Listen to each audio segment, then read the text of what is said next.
Welcome to CSC Kovai academy YouTube channel. இன்றைக்கி நம்ம notification கார்னரில் எந்த எக்ஸாம் பற்றி பார்க்க போகிறோம் அப்படின்னு பார்த்தீங்கன்னா, அதுக்கு முன்னாடி நம்ம அகாடமியில் தாய் மற்றும் தந்தை இழந்த மாணவர்களுக்கு இலவச பயிற்சி, அதாவது அப்பா அம்மா ரெண்டு பேருமே இல்லை, ஆர்ஃபன் ஸ்டூடெண்ட்ஸாக இருக்காங்க அப்படின்னா அவங்களுக்கு கம்ப்ளீட்டாக ஃப்ரீ ட்ரைனிங், எந்த வித சார்ஜஸும் அவங்களுக்கு கிடையாது. சரிங்களா? ஃபஸ்ட். செகண்ட் வந்து இதில் தாய் அல்லது தந்தை மட்டும் உள்ள மாணவ மாணவிகளுக்கு கட்டணத்திலிருந்து 50% தள்ளுபடி. அப்பா இல்லை அம்மா சிங்கிள் பேரண்ட் சில்ட்ரன் அப்படின்னு இருக்காங்க அப்படின்னா அவங்களுக்கு 50% உங்களுக்கு கன்செஷன் இருக்குது. சரிங்களா? தேர்டு வந்து பெண்களுக்கு சிறப்பு சலுகைகள் உண்டு. லேடிஸ் வந்து, அதாவது உமன்ஸ் வந்து ஜாயின் பண்ணுறாங்க அப்படின்னா அவங்களுக்கு கண்டிப்பாக ஸ்பெஷல் கன்செஷன் உண்டு. சரிங்களா? ஓகே. இன்றைக்கி நம்ம நோட்டிஃபிகேஷன் கார்னரில் எந்த எக்ஸாம் பற்றி பார்க்க போகிறோன்னு பார்த்தீங்கன்னா, சாஸ்திர சீமா பால் அப்படின்னு சொல்லக்கூடிய துணை இராணுவ படை, பேராமிலிட்ரி ஃபோர்ஸ். நீங்கள் சிஐஎஸ்எஃப், சிஆர்பிஎஃப், பிஎஸ்எஃப், ஐடிபிபி இந்த மாதிரி பேராமிலிட்ரி ஃபோர்ஸஸ் இருக்குது. ஸோ அதில் எஸ்எஸ்பி வந்து ஒன்றாவது பேராமிலிட்ரி ஃபோர்ஸ். சரிங்களா? இன்றைக்கி இதிலேயே வந்திருக்கக்கூடிய வேக்கன்சி டீட்டெயில் பற்றி நம்ம பார்க்க போகிறோம். ஓகே, என்ன வேக்கன்சிக்கு அப்படின்னு பார்த்தீங்கன்னா, sub inspector SI and head constable ministerial போஸ்ட்டில் பார்க்க போகிறோம். சப் இன்ஸ்பெக்டர் எடுத்துட்டிங்கன்னா பயனீர், டிராஃப்ட்ஸ்மேன், கம்யூனிகேஷன் அண்ட் ஸ்டாஃப்னஸ். ஸ்டாஃப்னஸில் பார்த்தீங்கன்னா ஃபீமேல் மட்டும்தான் எலிஜிபிலிட்டி. சரிங்களா? அண்ட் ஹெட் கான்ஸ்டபிளில் மினிஸ்ட்ரியல் போஸ்ட், அதாவது டைப்பிஸ்ட்டுக்கு உண்டான ஜாப். ஓகேங்களா?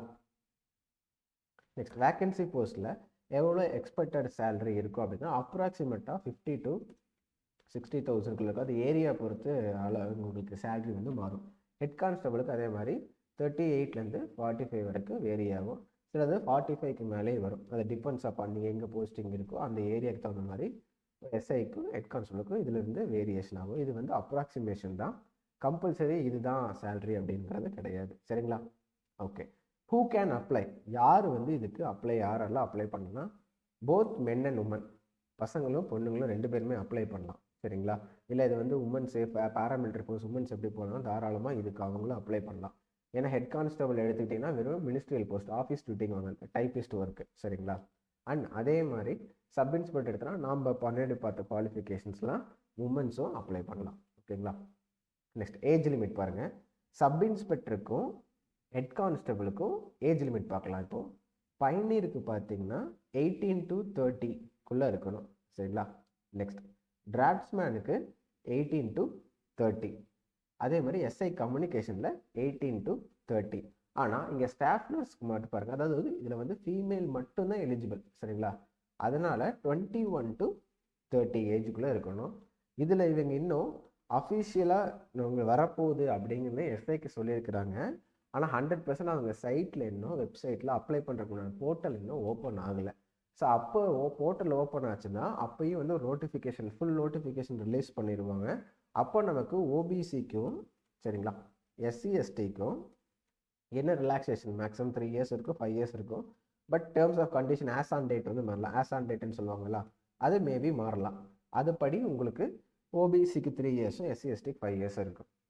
நெக்ஸ்ட் பாருங்கள், ஹெட் கான்ஸ்டபிள் போஸ்ட்டில் மினிஸ்ட்ரியலுக்கு பார்த்தீங்கன்னா 18 to 25 ஏஜ் இருக்குள்ளே இருக்கணும். சரிங்களா? 18 to 25. ஆனால் சப்போஸ் எனக்கு 25க்கு மேலே இருக்குது, நான் ஓபிசி கேட்டகரியில் வரேன் அப்படின்னா உங்களுக்கு அடிஷ்னலி 3 years கிடைக்கும். நெக்ஸ்ட், அதே மாதிரி எஸ்சி எஸ்டிக்கு 5 years கிடைக்கும். நம்ம இப்போது வேக்கன்சி அண்ட் வேக்கன்சி போஸ்டர்ஸ் பற்றி பார்த்தோம். நெக்ஸ்ட்டு ஹூ கேன் அப்ளை, யாரெல்லாம் அப்ளை பண்ணான்னு பார்த்தாச்சு, ஏஜ் லிமிட் பார்த்தாச்சு.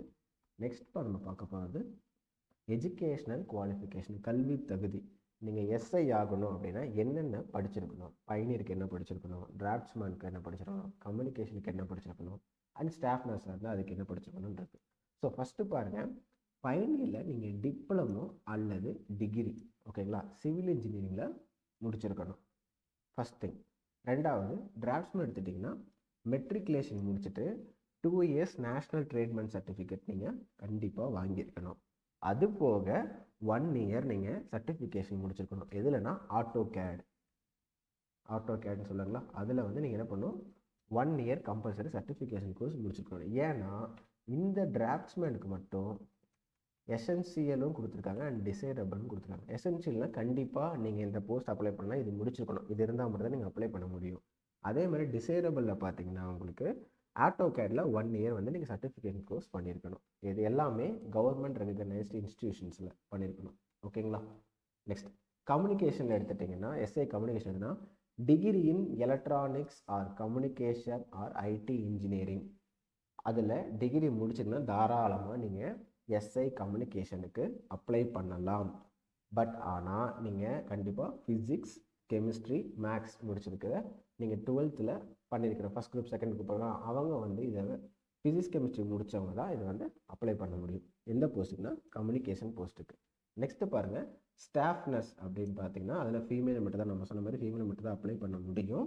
அதில் 12th சயின்ஸ் குரூப் முடிச்சிருக்கணும். ரெண்டாவது டிப்ளமோ ஜென்ரல் நர்சிங் முடிச்சிருக்கணும், 3 years பண்ணியிருப்பாங்க கோர்ஸ். அவங்க மட்டும்தான், அதுவும் ஃபீமேல் கேண்டிடேட்ஸ் மட்டும்தான் நீங்கள் என்ன பண்ண முடியும், ஸ்டாஃப் நர்ஸ்க்கு அப்ளை பண்ண முடியும். சரிங்களா? இதை பற்றின ஃபுல் உங்களுக்கு லிங்க், அந்த நோட்டிஃபிகேஷன் பிடிஎஃப் நீங்கள் பார்க்கணுன்னா டிஸ்கிரிப்ஷனில் நாங்கள் அட்டாச் பண்ணியிருக்கிறோம். அந்த லிங்க்கை நீங்கள் கிளிக் பண்ணி ஃபுல் நோட்டிஃபிகேஷனை நீங்கள் டவுன்லோட் பண்ணி பார்க்கலாம். நெக்ஸ்ட்டு பாருங்கள், education qualification for head constable, கல்வி தகுதி எதுக்குன்னா ஹெட் கான்ஸ்டபிள் போஸ்ட்டுக்கு. ஸோ நீங்கள் அதில் வந்து பிஇ பிடெக்லாம் முடிச்சிருப்பீங்க, இன்ஜினியரிங் கோர்ஸ் முடிச்சிருப்பீங்க, எஸ்ஐக்கு நம்ம மேலே பார்த்தோம். இப்போ நெக்ஸ்ட்டு என்ன பார்க்குறோன்னா ஹெட் கான்ஸ்டபிள் போஸ்ட்டுக்கு நம்ம என்ன படிச்சிருக்கணும் அப்படின்னு. இப்போ ஹெட் கான்ஸ்டபிளில் மினிஸ்ட்ரியல் போஸ்ட் அப்படிங்கிறனால நீங்கள் 12th முடிச்சிருந்தா போதும். கண்டிப்பாக நீங்கள் 12th பாஸ் ஆகிருக்கணும். ரெண்டாவது கண்டிப்பாக நீங்கள் டைப்பிங் தெரிஞ்சிருக்கணும். டைப்பிங்னா சார் நான் வந்து ஃபோனில் நல்லா ஃபாஸ்ட்டாக டைப் பண்ணுவேன், நான் சும்மா ஜென்ரலாக கீபோர்டு இல்லை, அப்படி கிடையாது. இதில் வந்து உங்களுக்கு 300 வேர்ட்ஸ் கொடுத்துருவாங்க. சரிங்களா? டைப்பிங் போகும்போது 300 வேர்ட்ஸ் ஒரு லெட்டரில் உங்களுக்கு ஒரு பேப்பரில் கொடுத்துருவாங்க. அவங்களே ஆரோ போட்டு இப்படி மென்ஷன் பண்ணியிருப்பாங்க. ஃபார் எக்ஸாம்பிள் இங்கே பேப்பர் பேட் இருக்குன்னா இந்த இடத்துல ஆரோ போட்டு உங்கள் 300 வேர்ட் கம்ப்ளீட்டட் இதுக்குள்ளே முடிச்சிருப்பாங்க. நீங்கள் இதை பார்த்து அதே மாதிரி டைப் பண்ணணும். அப்போ பார்த்தீங்கன்னா ஆவரேஜ் எடுத்திங்கன்னா 35 வேர்ட்ஸ் பெர் மினிட்டில் அடிக்க முடிஞ்சால் மட்டும்தான் நீங்கள் அந்த 300 வார்த்தையை அடித்து முடிக்க முடியும். அதாவது டைப்பிங்கில் லோயரோ ஹையரோ முடிச்சது அவங்களுக்கு ரொம்ப இது ஈஸியாக இருக்கும். இது ரொம்ப ஈஸியஸ்ட் ஜாப், ஈஸியாக நம்ம வாங்கிடலாம். இதில் பெரிய பார்த்திங்கன்னா உங்களுக்கு ஃபிசிக்கல் ரொம்ப கஷ்டம் கிடையாது. அதனால் இது ஈஸியாக இந்த போஸ்ட்டுக்கு எல்லாருமே அப்ளை பண்ணி இந்த போஸ்ட்டில் செலக்ட் ஆகலாம். உங்களுக்கு நல்ல ஸ்கில் இருந்துச்சுன்னா நீங்கள் ட்ரை பண்ணால் கண்டிப்பாக உங்களுக்கு கிடைக்கும். இதில் ஒன்று என்னென்னு கேட்டிங்கன்னா, எஸ்ஐக்கு இன்னும் அவங்க போர்ட்டல் ஓப்பன் பண்ணல. ஹெட் கான்ஸ்டபிளுக்கு மட்டும்தான் போர்ட்டலில் லிங்க் ஓப்பன் ஆகிருக்கு. சரிங்களா? நம்ம இந்த வீடியோ போடுற வரைக்கும் எஸ்ஐக்கு இன்னும் போர்ட்டல் ஓப்பன் ஆகலை. ஹெட் கான்ஸ்டபிளுக்கு மட்டும்தான் உங்களுக்கு லிங்க் ஓப்பன் ஆகிருக்கு. நீங்கள் அங்கே போய் அப்ளை பண்ணிக்கலாம். அந்த லிங்கை நான் வீடியோவோட கடைசியில் உங்களுக்கு நான் சொல்கிறேன். நெக்ஸ்ட்டு பாருங்கள், stages of examination head constable போஸ்ட்டுக்கு. நல்லா கவனிச்சுங்க, ஹெட் கான்ஸ்டபிள் போஸ்ட்டுக்கு மட்டும்தான். எஸ்ஐக்கு அவங்க இன்னும் நம்ம முன்னாடியே சொன்ன மாதிரி இன்னும் வெப் போர்ட்டல் வந்து ஓப்பன் ஆகலை. சரிங்களா? இப்போதைக்கு ஹெட் கான்ஸ்டபிள் கொடுத்துருக்காங்க. என்னென்ன மாதிரி ஸ்டேஜஸ் இருக்கும் அப்படின்னா, ஃபஸ்ட்டே உங்களுக்கு ஃபிசிக்கல் எக்ஸாமினேஷன், பிஇடின்னு சொல்லக்கூடிய ஃபிசிக்கல் எண்டூரன்ஸ் டெஸ்ட், அதுதான் உங்களுக்கு வந்து ஃபஸ்ட்டு நடத்துவாங்க. அது முடித்து அதில் செலக்ட் ஆகிறவங்க பார்த்தீங்கன்னா second physical standard test, next return examination, 4வது ஸ்கில் டெஸ்ட், 5வது மெடிக்கல் போவீங்க. இப்போ இதுக்குள்ளே என்னென்ன கேட்டகரிஸ் இருக்கும் அப்படிங்கிறது இப்போ நெக்ஸ்ட்டு பார்க்கலாம். ஓகே, ஃபிசிக்கல் எக்ஸாமினேஷனில் ஹெட் கான்ஸ்டபிள் போஸ்ட் மேல், அதாவது ஆண்களுக்கு உண்டான என்னென்ன தகுதி இருக்கணும் அப்படின்னு. ஃபிசிக்கல் ஸ்டாண்டர்டில் என்னென்னலாம் பண்ணுவாங்கன்னு பார்த்தீங்கன்னா, height measurement, weight measurement, chest measurement பண்ணுவாங்க. இந்த 3 ஜென்ரலாக ஜென்ஸுக்கு இருக்கும். நம்ம தமிழ்நாடு பிசிஎஸ்ஏல இருக்கிற மாதிரி இந்த 3 வெயிட்டு, இது 3 மெஷர்மெண்ட்ஸையும் பண்ணுவாங்க. அதே மாதிரி இப்போ நீங்கள் பிஇடி ஃபிசிக்கல் எண்டூரன்ஸ் டெஸ்ட் பண்ணணும் அப்படின்னா நீங்கள் 1.6 கிலோமீட்டர் ரன்னை நீங்கள் 6.30 மினிட்ஸில் பிடிக்கணும். அதாவது 6 நிமிஷத்தில் பிடிக்கணும். 400 மீட்டர் கிரவுண்டுக்குலாம் ஒரு தடவை போனால் 400 மீட்டர். ஸோ நீங்கள் 4 டைம்ஸ் ரன் பண்ணணும்.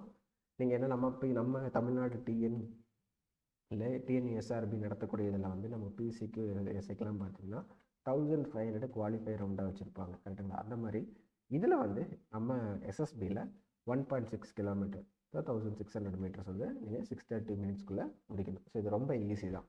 இதில் மேலுக்கு உண்டான இது ஃபிசிக்கல் எக்ஸாமினோட கேட்டகரி தான். நெக்ஸ்ட்டு இதில் ஃபீமேலுக்கு அப்படி பார்த்தீங்கன்னா ஹெட் கான்ஸ்டபிள் போர்டு ஃபீமேலுக்கு பார்த்தீங்கன்னா ஃபிசிக்கல் ஸ்டாண்டர்ட் டெஸ்ட்டில் ஹைட் மெஷர்மெண்ட்டு, வெயிட் மெஷர்மெண்ட் மட்டும்தான் பண்ணுவாங்க. நெக்ஸ்ட்டு பிஇடியில் எடுத்துக்கிட்டிங்கன்னா ஃபிசிக்கல் எண்டூரன்ஸ் டெஸ்ட்டில் எடுத்துக்கிட்டிங்கன்னா 800 மீட்டர் ரன், அதாவது 400 மீட்டர் கிரவுண்டை நீங்கள் 2 தடவை கம்ப்ளீட் பண்ணணும். அது எவ்வளோ மினிட்ஸ்குள்ளே முடிக்கணும்னா 4 மினிட்ஸ். நம்ம டிஎன்எஸ்ஆர்பி எடுத்துக்கிட்டிங்கன்னா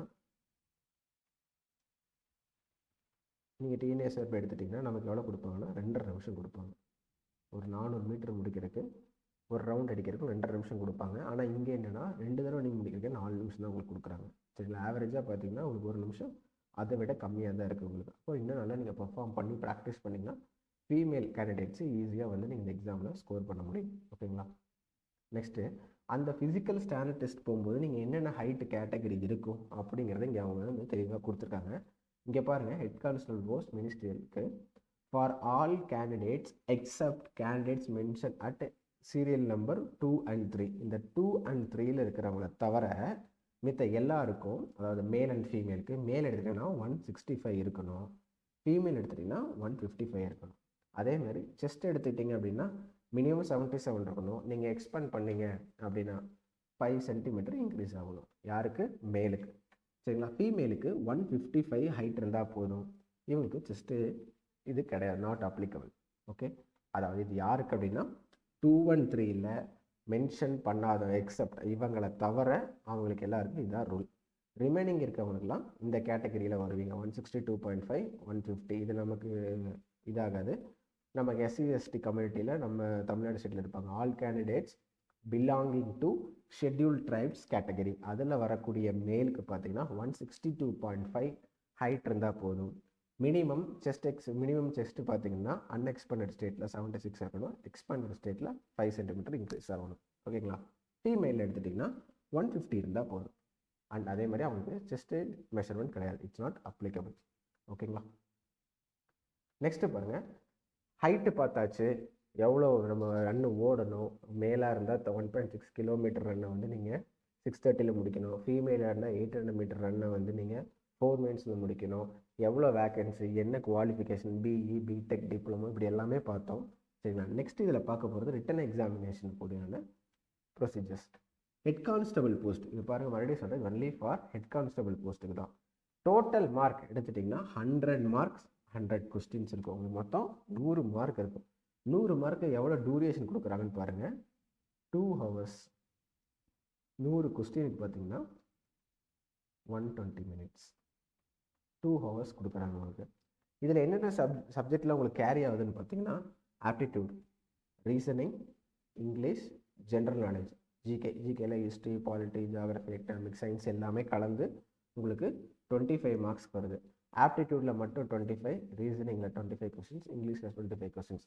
லாஸ்ட் வீடியோவில் நான் சொல்லியிருந்தேன், நீங்கள் இந்த 3 சப்ஜெக்ட் மெயினாக, இந்த ஆப்டிடியூட், ரீசனிங், இங்கிலீஷ், இந்த 3 படிச்சிங்கனாலே சென்ட்ரல் கவர்மெண்ட் எக்ஸாமில் மோஸ்ட்லி 75% வெயிட்ஸை வந்து வெயிட்டேஜ் வந்து ஹோல்ட் பண்ண நான் சொல்லியிருந்தேன்.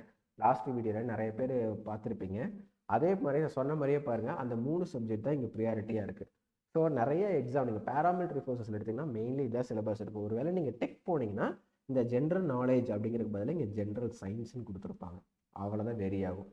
நீங்கள் ஒரு ஏஎஸ்ஐ கம்யூனிகேஷன் போகிறீங்க, மெக்கானிக்கல் சம்மந்தப்பட்டு போகிறீங்க, ஒரு எலக்ட்ரானிக்ஸ் சம்மந்தப்பட்டு போகிறீங்க, டெக்னிக்கல் ஜாப் போனீங்கன்னா மட்டும் இந்த 25க்கு பதிலாக உங்களுக்கு ஜென்ரல் சயின்ஸுங்கிற சப்ஜெக்டை ஆட் பண்ணியிருப்பாங்க. ஓகேங்களா? ஜென்ரல் நாலேஜ்னு உங்களுக்கு இதில் கொடுத்துருக்காங்க. ஸோ அதுக்கும் இதுக்கும் நான் டெக்னிக்கலுக்கும் டெக்னிக்கல் போஸ்ட்டுக்கு இதுதான் வித்தியாசம். ஸோ தயவு செஞ்சு எல்லாருமே ஆப்டிடியூட் ரீசனிங், சென்ட்ரல் கவர்மெண்ட்டில் தான் நம்ம எக்ஸாம் வேலை வாங்கணும் அப்படிங்கிறவங்க கண்டிப்பாக இந்த ஆப்டிடியூட் ரீசனிங் இங்கிலீஷை எல்லா டாப்பிக்குமே நீங்கள் கவர் பண்ணணும். கவர் பண்ணிட்டா கண்டிப்பாக 75% இருக்குது. ஈஸியாக நீங்கள் 60-65 எவ்வளோ அடிச்சிடலாம். ஓகேங்களா? இதில் பாருங்கள், குவாலிஃபையிங் மார்க்ஸ் அவங்க கொடுத்துருக்காங்க. அதாவது இந்தந்த community OBC, SC ST and ex service man எவ்வளோ எடுக்கணும். இடபிள்யூஎஸ் அப்படின்னா எக்கனாமிக்கலி வீக்கர் செஷன். சரிங்களா?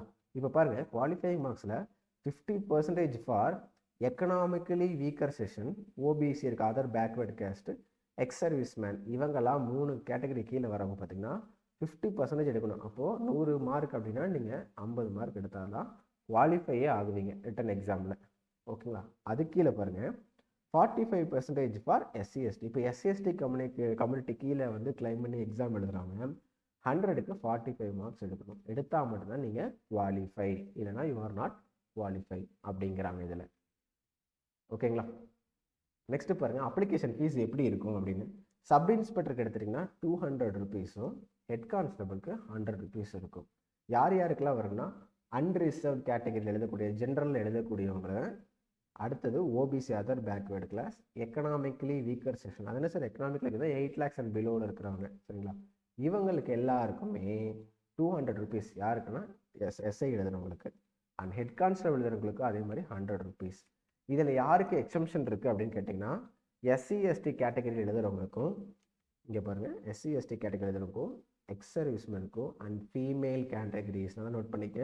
ஃபீமேல் கேண்டிடேட்ஸ் வந்து யாரும் எஸ்சி போட்டாலும் அப்ளை பண்ணாலும் சரி, ஹெட் கான்ஸ்டபிள் அப்ளை பண்ணாலும் சரி, நீங்கள் பணம் கட்ட தேவையில்லை. இங்கே மென்ஷன் பண்ணிக்கிறாங்க பாருங்கள். However, SC, ST, ex-servicemen and female candidates are exempted from payment of examination fees அப்படின்னு போட்டிருக்காங்க. நெக்ஸ்ட் பார்க்கலாம். ஆன்லைன் அப்ளிகேஷன் டீட்டெயில் எந்த சைட்டில் நீங்கள் போய் அப்ளை பண்ணணும் அப்படின்னா ssbrect.government.in அப்படிங்கிற சைட்டில் போனீங்கன்னா உங்களுக்கு ரைட் சைடில் ஒரு பாக்ஸில் ஒரு காலம்குள்ளே பார்த்தீங்கன்னா பிளிங்க் ஆகிட்டு இருக்கும், லிங்க் அப்படின்னு சொல்லி உங்களுக்கு ஹைலைட் பண்ணியிருப்பாங்க. அதுனா உங்களுக்கு ஸ்க்ராலிங்கில் மேலே ஓடிக்கிட்டு இருக்கும், ரைட் டு லெஃப்ட்டில் ஓடிட்டு இருக்கும். அவங்க வெப்சைட்டில், அஃபிஷியல் வெப்சைட், ரெக்ரூட்மெண்ட் வெப்சைட்டில் அதில் லிங்க்கை கிளிக் பண்ணிங்கன்னா எஸ்எஸ்பி சைட்டுக்கு உங்களுக்கு த்ரூ ஆகும். அதில் நீங்கள் போய் இந்த எக்ஸாமை நீங்கள் அப்ளை பண்ணிக்கலாம். எல்லாம் மறக்காமல் ஒன்று ஞாபகம் வச்சுக்கோங்க, ஹெட் கான்ஸ்டபிள் போஸ்ட்டுக்கு தான் இப்போது லிங்க் ஓப்பன் ஆகிருக்கு, இன்னும் எஸ்ஐக்கு ஓப்பன் ஆகலை. கண்டிப்பாக எஸ்ஐக்கும் வந்துடும் சீக்கிரமாக. எல்லாருமே எவ்வளோ சீக்கிரம் ப்ரிப்பேர் பண்ண முடியுமோ அவ்வளோ சீக்கிரம் உங்கள் ப்ரிப்பரேஷனை ஸ்டார்ட் பண்ணிக்கங்க. ஸோ தமிழ்நாட்டிலேருந்து எஸ்எஸ்பி போய் எழுதுறது பார்த்திங்கன்னா ரொம்ப கம்மியாக தான் இருக்கும். சரி, நம்ம பசங்க பார்த்தீங்கன்னா 2017 நடந்த SI, ASI and head constable communication போஸ்ட்டுக்கு போனாங்க. மொத்தமே தமிழ்நாட்டிலேருந்து வெறும் 3 பேர், நம்ம இன்ஸ்டியூஷன்லேருந்து 2 பேரும், இன்னும் ஒரு பையன் மட்டும் மதுரையிலேருந்து அவராகவே ஓனாக அப்ளை பண்ணி, அதுவும் அவர் ஹெட் கான்ஸ்டபிள் வந்திருந்தாங்க. நம்ம இன்ஸ்டியூஷன்லேருந்து 2 பேர் எஸ்ஐக்கு போயிருந்தாங்க. எல்லாமே டிகிரி முடித்தவங்க அண்ட் கம்யூனிகேஷன், அவங்க இசிஐ படித்தாங்க. அங்கே போய் ஈஸியாக செலக்ட் ஆகிட்டாங்க. செலக்ட் ஆகி இப்போ அவங்க டியூட்டிலேயே இருக்கிறாங்க. சரிங்களா? ஸோ ரொம்ப நம்ம ஸ்டேட்லேருந்து எழுதக்கூடிய வெறும் 3 பேர் பார்த்துக்க, இவ்வளோ தான் ஆவரேஜாக எழுதுறாங்க. ஏன்னா இங்கேருந்து எக்ஸாம் போய் போபாலில் அவங்களுக்கு ஃபிசிக்கல் அட்டன் பண்ணுற மாதிரி இருக்கும். ஏன்னா நம்ம ஸ்டூடெண்ட்ஸ் போனது போபால், மேபி இந்த சென்டர் வந்து மதுரையில் கூட நடக்கலாம். அதுக்கு ரொம்ப அதிகமாக வாய்ப்பு இருக்குன்னு நான் சொல்கிறது. 2017 நடந்தது. அந்த டைமில் எஸ்எஸ்பி போட்டதுக்கப்புறம் இப்போ தான் எஸ்எஸ்பிக்கு எடுக்கிறாங்க. அதாவது யூபிஎஸ்சி, ஏசிலாம் போக டேரெக்டாக இப்போ தான் அவங்க எடுக்கிறாங்க. சரிங்களா? அதனால் எல்லாருமே கண்டிப்பாக ஸ்கோர் படித்து கரெக்டாக அந்த ஆப்டிடியூட், ரீசனிங், இங்கிலீஷ் 3 தரவாக கவர் பண்ணிங்கன்னா ஈஸியாக 75 மார்க்ஸ் வாங்கிடலாம். ஓகேங்க. நெக்ஸ்ட்டு பாருங்கள், இந்த எஸ்எஸ்பிக்கு ஆல்ரெடி நமக்கு டிஃபென்ஸ் பேக்கேஜில் நிறையா கோர்சஸ் கொடுத்துட்ருக்குறோம். எஸ்எஸ்பிக்கும் கிடையாது, டிஃபென்ஸ் எடுக்கிறாங்க. பேராமிலிட்ரி ஃபோர்ஸ், சிடிஎஸ், ஆஃப்கேட், இதெல்லாமே சொல்லி டிஃபென்ஸ், கம்ப்ளீட் டிஃபென்ஸ் பேக்கேஜ் தான் நம்ம கொடுத்துருக்கோம். அதில் பார்த்தீங்கன்னா நம்ம சொன்ன மாதிரி aptitude, reasoning, GK, history, geography, SA paper, இது எல்லாமே கவர் பண்ணி கொடுத்துருவோம். ஸோ த்ரூ அவுட் நீங்கள் யூபிஎஸ்சி, ஏசிக்கு இப்போ நம்மகிட்ட அட்மிஷன் பண்ணுறீங்க அப்படின்னா கீழே தமிழ்நாடு போலீஸில் நீங்கள் எஸ்ஐ வரைக்கும் கவர் ஆகும். ஒன்லி டிகிரி ஸ்டாண்டர்டில் சொல்கிறேன். சரிங்களா? ஏன்னா அதெல்லாம் தான் உங்களுக்கு வந்து என்னென்னா இங்கிலீஷில் இருக்குது. ஸோ இங்கிலீஷில் இப்போ ஒரு யூபிஎஸ்சி, ஏசி எழுதுனீங்கன்னா டாப் மோஸ்ட் லெவல் எக்ஸாம் எழுதுனீங்கன்னா நம்ம தமிழ்நாட்டில் இருக்கிற வரைக்கும் எக்ஸாம்ஸ் எல்லாம் கவர் பண்ண முடியும். ஸோ அதுக்கு இப்போ எஸ்எஸ்பிக்கும் நமக்கு ஆல்ரெடி டிஃபென்ஸ் கோர்ஸ் போயிட்டுருக்கு. அதே கோர்ஸில் எஸ்எஸ்பிக்கும் கிளாஸஸ் நடக்கும். சரிங்களா? நம்ம பசங்களாம் பார்த்தீங்கன்னா ஆல்ரெடி வந்து அப்ளை பண்ணி இது பண்ணிக்கிறாங்க, கிளாஸ் போயிட்டுருக்குது. நீங்களும் அதே மாதிரி ஜாயின் பண்ணணும் அப்படின்னு விருப்பப்படுறீங்க அப்படின்னா ஹெட் கான்ஸ்டபிள் அப்ளை பண்ணுறதா இருந்தால் நீங்கள் 12th முடிச்சு டைப்பிங் கண்டிப்பாக தெரிஞ்சிருக்கணும். 35 வேர்ட்ஸ் வந்து உங்களுக்கு அடிக்க ப்ராக்டிஸ் பண்ணிங்கன்னா ஒரு 3 monthஸில் கற்றுக்கலாம். ஏன்னா எக்ஸாமோட டேட் என்ன அவங்க கரெக்டாக எப்போன்னு அனௌன்ஸ் பண்ண கிடையாது நமக்கு. இன்னும் எக்ஸாம் டேட் அனௌன்ஸ் பண்ணலாங்க. எக்ஸாம் டேட் என்ன கரெக்டாக ப்ராப்பராக அனௌன்ஸ் பண்ணல. அதனால் நீங்கள் வந்து தாராளமாக 3 months, இப்போ கூட ஒன்றும் இல்லை, இப்போ கூட நீங்கள் ஒரு லோயர் கற்றுக்க ஆரம்பிச்சிங்கன்னா ஒரு டைப்பிங் இன்ஸ்டியூட்டில் போய் டெய்லி ஒரு 2 hours ப்ராக்டிஸ் பண்ணிவிட்டு வீட்டில் கூட நீங்கள் வந்து ஆன்லைனில் நிறையா வெப்சைட் இருக்குது, நீங்கள் அதில் கூட வந்து ஆன்லைன் ப்ராக்டிஸ் பண்ணலாம். டைப்பிங் மிஷினில் பண்ணிங்கன்னா 35 வேர்ட்ஸ் வந்து நல்லா உங்களுக்கு கிளியராக ஃபிங்கரிங் வரும். ஃபிங்கரிங்லேருந்து பழக ஆரம்பிச்சிங்கன்னா தான் உங்களுக்கு வரும். 2 months 3 months டெய்லி ஒரு 1 hour இன்வெஸ்ட் பண்ணிங்கன்னா ஈஸியாக அந்த ஜாபை நீங்கள் வந்து வாங்கிடலாம். அண்டு எஸ்ஐ தான் சார் நான் போகணும், எனக்கு வந்து டிகிரி நான் படிச்சிருக்கேன், எனக்கு ஹெட் கான்ஸ்டபிள் வேணாம் அப்படிங்கிறவங்க நாம் சொன்ன கேட்டகரி கீழே டிகிரி படிச்சிருந்தீங்க அப்படின்னா தாராளமாக நீங்களும் உங்கள் ப்ரிப்பரேஷனை ஆரம்பிச்சிங்கன்னா சேம் அவங்களுக்கு அதே சிலபஸ் தான் மேக்ஸிமம் இருக்கும். மேபி டெக்னிக்கலில் சப்ஜெக்ட்ஸ்லாம் இருக்கிறதுனால டெக்னிக்கல் சப்ஜெக்ட் மேபி உங்களுக்கு இதில் ஆட் ஆகலாம். அவ்வளோதான் டிஃப்ரென்ஸ் வரும். அண்ட் ஏஜ் லிமிட் பார்த்தாச்சு, ஹூ கேன் அப்ளை, என்ன குவாலிஃபிகேஷன். டோட்டல் போஸ்ட் எடுத்திங்கன்னா 231 போஸ்டர்ஸ் இருக்குது. அதில் ஹெட் கான்ஸ்டபிளுக்கு 115 இருக்குது. சரிங்களா? நம்ம ஈஸியாக கண்டிப்பாக வாங்க முடியும். இந்த கோர்ஸுக்கு ஜாயின் பண்ணுறதா இருந்தால் நமக்கு டெஃபினட்டாக கீழே டிஸ்கிரிப்ஷனில் கொடுத்துருக்குற வாட்ஸ்அப் நம்பருக்கு கால் ஆர் மெசேஜ் பண்ணுங்க, உங்களுக்கு கண்டிப்பாக கைடன்ஸ் கொடுப்போம். ஓகேங்களா? நெக்ஸ்ட்டு பாருங்கள், நம்ம அகாடமியோட டேப்லெட் அண்ட் மொபைல் ஆப் இருக்குது. இதில் ஆன்லைன் லைவ் கிளாஸ் என்னால் நேரில் வந்து படிக்க முடியாது சார், ஆஃப்லைன் கிளாஸ் பண்ண முடியாது, என்னால் வந்து அந்தளவுக்கு தங்கி படிக்க முடியாது அப்படின்னா ஆப்பில் நம்ம லைவ் கிளாஸஸ் கொடுக்குறோம்.